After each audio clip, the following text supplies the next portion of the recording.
Hello everyone, my name is AZZATRU, how are you, and welcome to another Star Wars Battlefront II video. And in this video I'm bringing you something that a lot of you have been requesting for the past week or so. What are my thoughts, what do I like and what I don't like about Starfighter Assault, but more specifically Thondor Imperial Shipyard. So in this video I'm going to be talking about the map, the mode, what I do like, what I don't like, what I think should be improved, how it can be improved. I'm not going to be touching on things like the damage of weapons or anything that can be balanced before launch, as plenty of things we know that are OP currently are being nerfed or have already been nerfed since Gamescom back at Criterion in Guildford. Now, I also won't be talking about so much about the flying in depth because it's more about the map and mode specific stuff, and I might make a separate video on the flying, but I will speak about it. I will say I do like this, I don't like that, but I'm not going to go into every little bit of detail because it's not the right video to do it. This is more what I have played in general, because remember the flying does cross over to other maps as well that are not necessarily Starfighter Assault. So let's start off on a positive note with the good things. Now, this is going to be completely unscripted, so if I do get a couple of things wrong, I apologise, but this is just going off the top of my head because I think that's the best way to do something like this, because it captures my emotions about various aspects of this map and mode. So the quality of the map, the ships, and all the other models in the map just look straight from the film.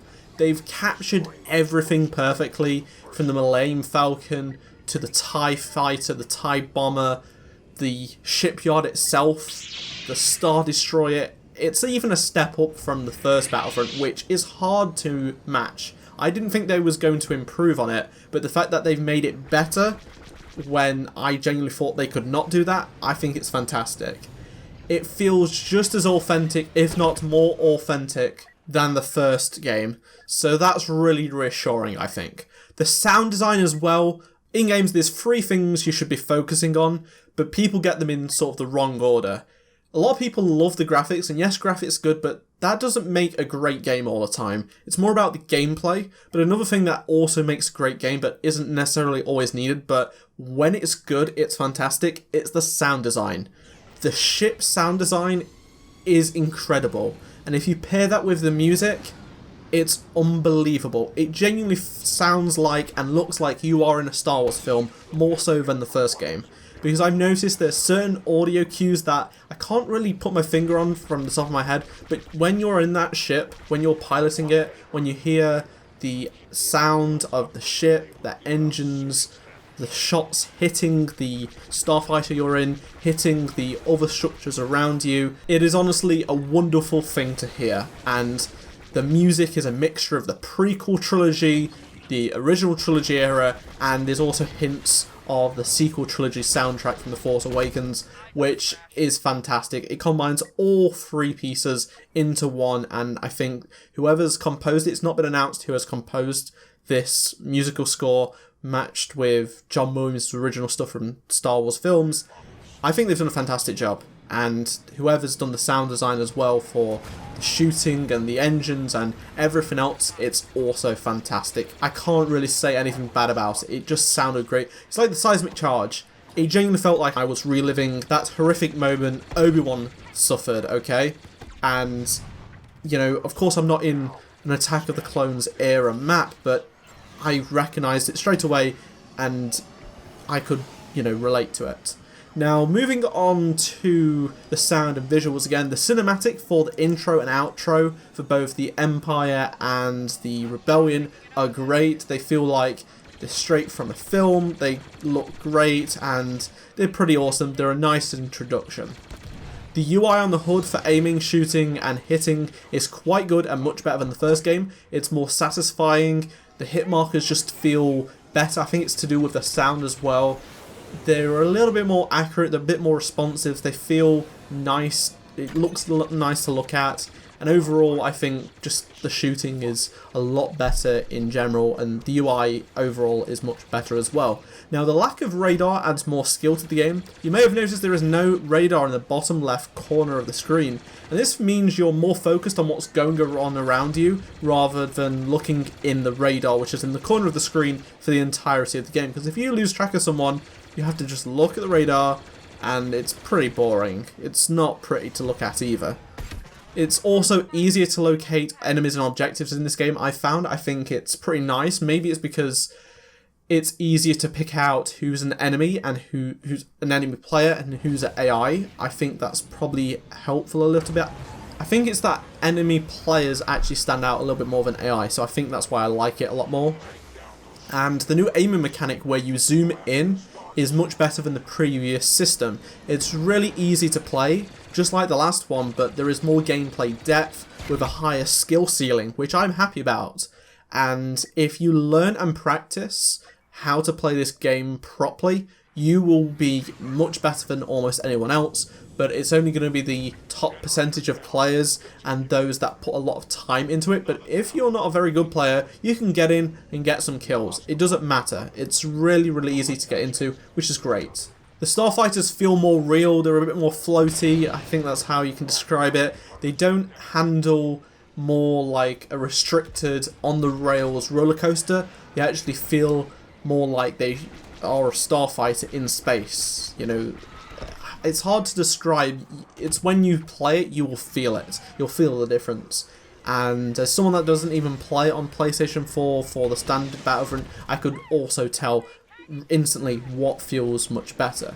The layout of the map is decent. It's not too crowded, it's not too small, it's not too big, and there is a large object you can fly through, which makes the match much more exciting and easier to play. It's not just sky with debris, a little bit here and there that you can crash into or dodge behind, but you can actually fly through it and evade around it. You can go around it, you can go to the side of it. It's fantastic. They also don't have a blaster cooldown minigame like if you're infantry, which I don't mind. I think it would be a bit too distracting if there was, and it makes everyone on the more level playing field, because there are some people that just can master that absolutely and get perfect every time, but for others it sort of breaks up the starfighter fight, because you could be chasing someone and then have to wait for a cooldown, and you might accidentally press the button too early, so you've got to extend cooldown, and then you're just being chased by someone else because you can't shoot at the other person.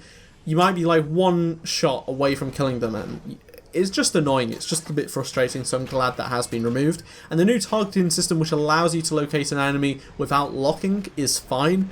It's not overpowered as it doesn't lock onto them perfectly. It's just sort of a bit of UI information to say, oh, they're now flying downwards, or they're flying upwards or to your right. It's really useful. And the cruisers that come in for both sides add a bit more expected to the game, and they are worth protecting or destroying. They're not just there for scenery aspects, which is great. And also, most of the starfighter abilities are pretty useful. I found that if you don't use them, you're going to struggle, but if you do use them, great. It's definitely going to be something that you can take advantage of in certain situations. Some of them are more scenario based than others, but for the most part they can be used pretty much all the time, which is great. And the speed of the gameplay is faster and feels more fluid. There's less waiting around for action or having to go and hunt for the action, because I would notice even on some of my favourite maps in Star Wars Battlefront in Fighter Squadron, you'd spawn quite far away from certain parts. For example, on Jara Refuge, it's quite an open map, and there could be a lot of fighting in the Empire spawn, but as the Rebels, you're going to have to just fly all the way in slower ships, all the way from the other side of the map, and not be able to fire at anyone for ages, whereas this, within, I would say, 5 to 10 seconds, you're going to be coming across an enemy turret or a starfighter, something at least. I think it's great that way. The review camera is a nice addition, and I hope it proves useful, as I found it quite a challenge to fly whilst using it, because everything is opposite, when you're flying. So we shall see how that turns out. Fingers crossed though, it is actually something that if you master, becomes really powerful. Now let me tell you what I didn't like about this so much. So the 60-second countdown timer, which I believe is the same as Fighter Squadron, after the cinematic, when you enter a game, So usually when the cinematic ends, you feel like you're going to start the game, but no, there's a 60-second wait for picking classes, and I think 60 seconds is too long, because it breaks the immersion. You've just come off the cinematic, right, let's get started. No, you've got 60 seconds to wait. It's really annoying, and I think 30 seconds maximum. Like, I'm all for having enough time to customize my classes and whatnot, but it's just horrible to do when you're waiting 6 seconds, because it takes me, what, 15 to 20 seconds to maybe 20, 25 to change some of my starfighters enough. But the fact that it's 60 seconds at the moment really just frustrates me. It's a wasted 30 seconds in my opinion. I want to get going. I want to get playing this mode, not waiting, not doing anything. I mean, most of the people I know was just sat, when I was playing at Gamescom, we was just sat there talking because the game wasn't starting yet. And I don't know if it was just for Gamescom or this is in the final game at the moment, but it's really not very exciting, and that's why I was disappointed with DICE for upping it in the first game. I wanted it to stay a bit lower.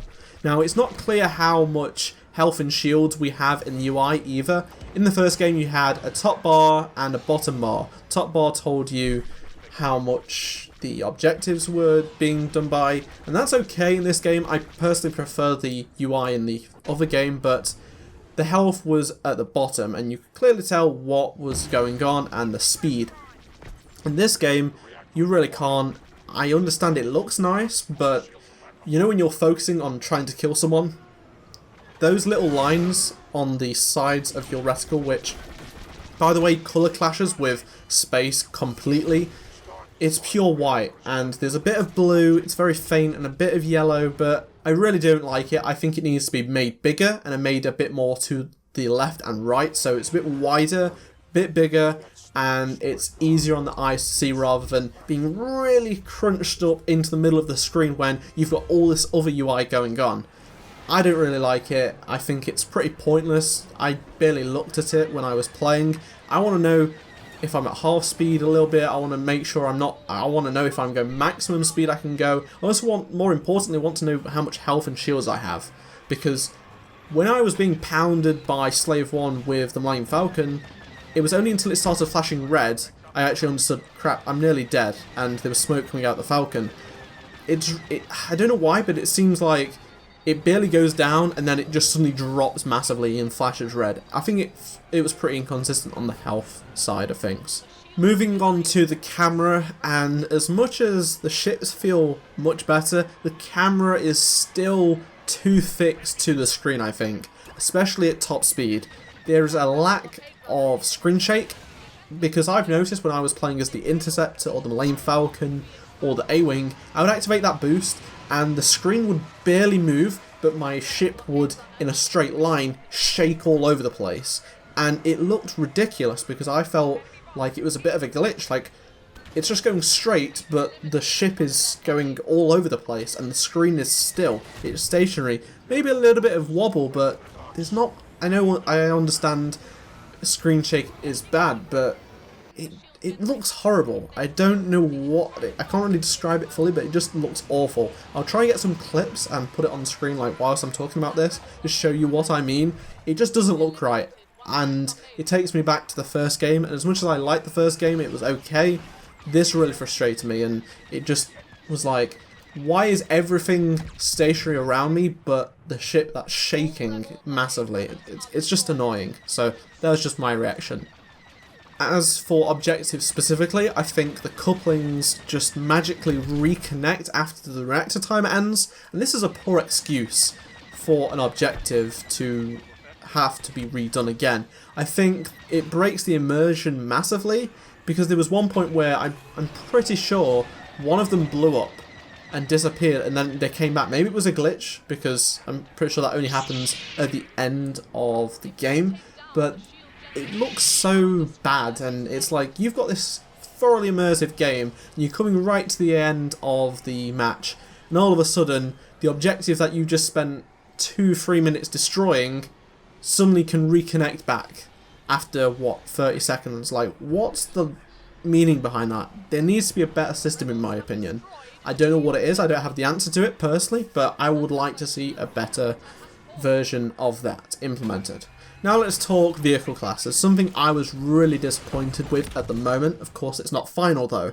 So we have 3 vehicle classes at the moment, plus hero ships. And for me, that is not enough. That is not right. 4 should be the standard. We had 2 in the first game, and for this era, we are getting the same 4 ships for those 2 classes, plus now playable Y-Wings and TIE Bombers for this era. Yes, we've got other eras to worry about, but why have we only got 2 more per era, or 2 more for this era? You know, there was B-Wings and those TIE Strikers, I think those TIE Strikers or something like that in the other game that flew around that could be power-ups. Why can't we have them as playable now? If you've done the Y-Wing and the TIE Bomber, at least have another class. That would make things a bit more interesting. Because I actually made a video a few months ago saying these are the 5 classes every era should have. We should have the heavy starfighter class, and then we should have the bombers and the transport ship, and yet we've only got really the bombers. So that's disappointing. All ships have not been revealed yet, so it's entirely possible we do get another class and there is more ships. But I think 3 per era is not enough, even with more hero ships. So that's just my opinion, but I'm trying to be fair. It's not too much, and it's not the right amount, I think, for this brand new game that is supposedly to have a lot more content. I think the turrets are a mix of too accurate and have too much health. Personally, they should be a bit dumb on the accuracy side because, well, the players are your main enemies in the game. That's what a multiplayer game should be about, not a little turret that's really far away. And they do have too much health, so even with an X-Wing, shooting at it and overheating and firing a rocket, or a torpedo I should say, doesn't always kill it. And that is absurd because a turret should take less damage than a starfighter, okay? It's a little turret. Why is it taking so much damage? Now this is probably something they can balance, and I'm sure they will, but I feel like they're a bit too much, especially given how many there is on this map. On the Star Destroyer, on the shipyard itself, floating around the map, on the cruisers, there is a lot, and that just annoys me, so that's just something I wanted to mention. And the last thing is that there should be another objective that varies per match, or at least a small side objective that would make it feel less linear and repetitive. I feel like it's not so much repetitive as Fighter Squadron, obviously, but I can see it definitely getting to the point where it's going to get a bit boring. Even with the other maps, I think it's going to get a bit boring and needs something else extra that isn't in every game, or is different in every other game, I should say. So that's just what I'm hoping for. That's what I don't like, that's what I do like. It's been probably a long video, but I wanted to get this out there. I'm probably going to try and make more Starfighter Assault videos next week, but I'm also going to be doing some different content as well, so you're not just getting more Starfighter Assault gameplay and information, you're getting a little bit more. So hopefully you guys enjoyed this video. If you did, make sure to leave a like, comment below with your thoughts from what you've seen from my gameplay and the other guys who I recorded with their gameplay. What have you heard from what everyone's been saying? Do you like what's been changed? Do you not like some changes? Let me know in the comments. I'd be really interested to see your thoughts, and fingers crossed you are either proved wrong with how things are, and hopefully you enjoy it when the betas release. I really do hope there are some changes that I've asked for in this video make it into the beta, but of course, and my say isn't everyone's, but they're just my personal opinions, like I said at the start of the video. So anyway, thank you very much for watching, and I shall see you all in my next Star Wars Battlefront 2 video. Goodbye.